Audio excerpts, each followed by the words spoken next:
नमस्कार, कैसे हैं आप लोग। आशा करता हूँ बहुत ही अच्छे होंगे।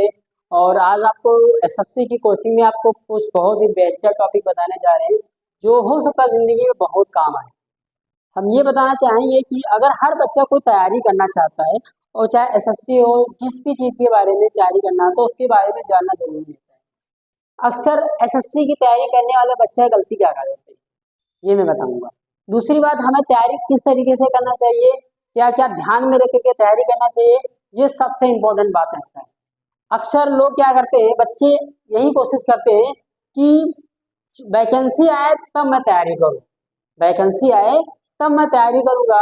बच्चों से यही कहना चाहूंगा कि तैयारी शुरू कर दो, आपके टाइम पर वैकेंसी आ जाए, क्योंकि नौकरी की कमी नहीं रहती है, अक्सर नौकरी पाने वाले लोगों की कमी रहती है।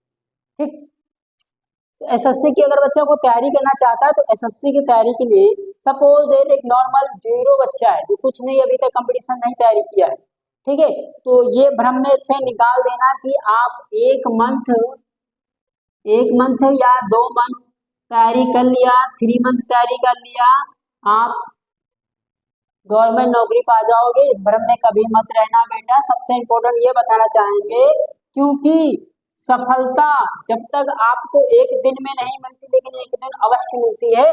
तो सबसे पहले आपको अगर किसी भी एग्जामिनेशन या प्रिपरेशन कंपटीशन लेवल की तैयारी करना है तो आपको स्टार्ट कर देना पड़ेगा, चाहे आप ऑनलाइन करें और चाहे आप ऑफलाइन करें, ठीक है।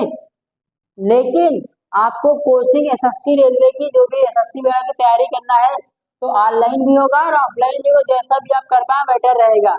बच्चे पर डिपेंड करता है किस तरीके से मैनेज कर पाता है। बट सबसे बड़ी चीज होता है, कुछ बच्चे अक्सर गलती कर देते हैं कि 2-3 महीने तैयारी कर लिया हो गया। बेटा ये गलती कभी मत करना। अगर आपका ड्रीम है, सपना है गवर्नमेंट नौकरी लेने का, तो मिनिमम से मिनिमम बच्चे से बता दे रहे हैं दिन रात तैयारी करना पड़ेगा।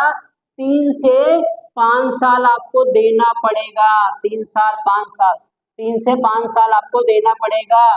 जब आप 3 साल 5 साल परमानेंट, यानी आपको 365 दिन होते, 365 दिन में आप डिसाइड कर लीजिए कि मुझे तैयारी करना है। तो एक स्टूडेंट की लाइफ में सबसे बहुत इंपॉर्टेंट 3 चीजें रखती हैं जो ध्यान दीजिएगा। पहला आपका रहता है टाइम मैनेजमेंट। टाइम को मैनेज कीजिएगा, क्योंकि टाइम अगर मैनेजमेंट नहीं कर पाएंगे तो आप समय की वैल्यू को अगर नहीं समझेंगे तो समय आपको एक दिन बर्बाद कर देगा। कहते हैं समय ही सबसे बड़ा धन है, क्योंकि जो बच्चों आपका ये समय, इस समय करंट में जो ये चल रहा है, बहुत जिनका समय निकल चुका उनसे पूछो, वो सोचते काश मेरे पास समय होता मैं तैयारी कर लेता। तो आप लोगों के पास बहुत ही बेटर टाइम है, इसको मैनेज करना सीखिए। हर इंसान के पास 24 घंटे हैं, बस इस 24 घंटे को यूज कैसे करना है, इसमें कितने घंटे आपको पढ़ना है आप डिसाइड कर लीजिएगा।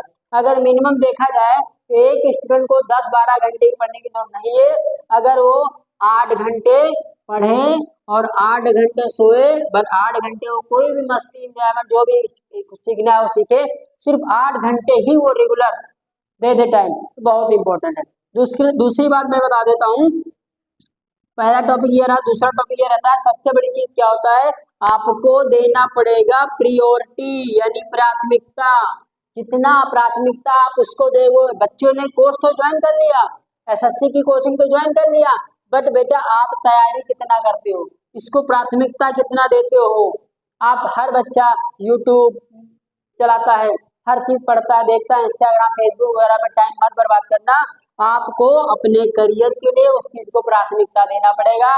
आज चाहे कोई बड़ा सेलिब्रिटी हो, चाहे अंबानी हो, चाहे अमिताभ बच्चन हो, चाहे महेंद्र धोनी हो, चाहे सचिन तेंदुलकर, अगर वो आज किसी चीज में माहिर है, किसी चीज में परफेक्ट है, तो उसने अपने चीज को यानी अपने प्रोफेशन को प्राथमिकता दिया है, ठीक है। तो आपको अगर तैयारी करना है तो उस तैयारी को 2 से 3 साल 5 साल मिनिमम आपको प्रायोरिटी देना पड़ेगा। उसके बाद एक चीज और बता दे, 3 नंबर पॉइंट जो आपके रहेगा वो आपका रहेगा रेगुलरिटी। रेगुलरिटी आपका सबसे जीवन का महत्वपूर्ण हिस्सा है। यानी आपने टाइम मैनेजमेंट बना लिया, प्रायोरिटी दिया, लेकिन रेगुलर नहीं आप कर पा रहे। एक दिन पढ़ाई किया, दूसरे दिन छोड़ दिया, तीसरे दिन छोड़ दिए, हफ्ते में 2 दिन 3 दिन पढ़ पा रहे, आप रेगुलर उस चीज को नहीं कर पा रहे हैं बेटा, कामयाब होना नहीं हो पाएगा, यहाँ पर आपकी तैयारी में रुकावटें आ सकती हैं। तो बेहतर होगा जो भी एसएससी बैंकिंग की तैयारी आप कोचिंग कर रहे हैं उसके लिए आप रेगुलर काम करिए, रेगुलर अपनी स्टडी पर फोकस करिए, नए नए टीचरों से नए नए पूछिए, एडवाइस पूछिए कि कैसे क्या करना, मुझे आपको रास्ता बताएगा जो टीचर सफल हो चुका ऑलरेडी है। ठीक है, तो ये 3 चीजें बेटा आपके जीवन के स्टूडेंट के लिए बहुत ही इंपॉर्टेंट रहता है, जो हमेशा आगे बढ़ाएगा। ठीक है, इन्हीं 3 चीजों को अगर स्टूडेंट अपने लाइफ में फॉलो कर लेता है तो हो सकता है अच्छी जॉब बहुत ही जल्दी गवर्नमेंट सेक्टर में पा जाए, ये सबसे बेटर चीज है। तो अभी इंडियन कोचिंग क्लासेस में नया नया बैच प्रारंभ हुआ है, कोचिंग्स आ रही है, टीचर आपको बहुत ही अच्छी एजुकेशन प्रोवाइड कराएंगे। इंडियन कोचिंग का यही सपना रहेगा कि हर बच्चा अपना करियर बनाए और अच्छी गवर्नमेंट नौकरी पाए। Thank you, wish you all the best.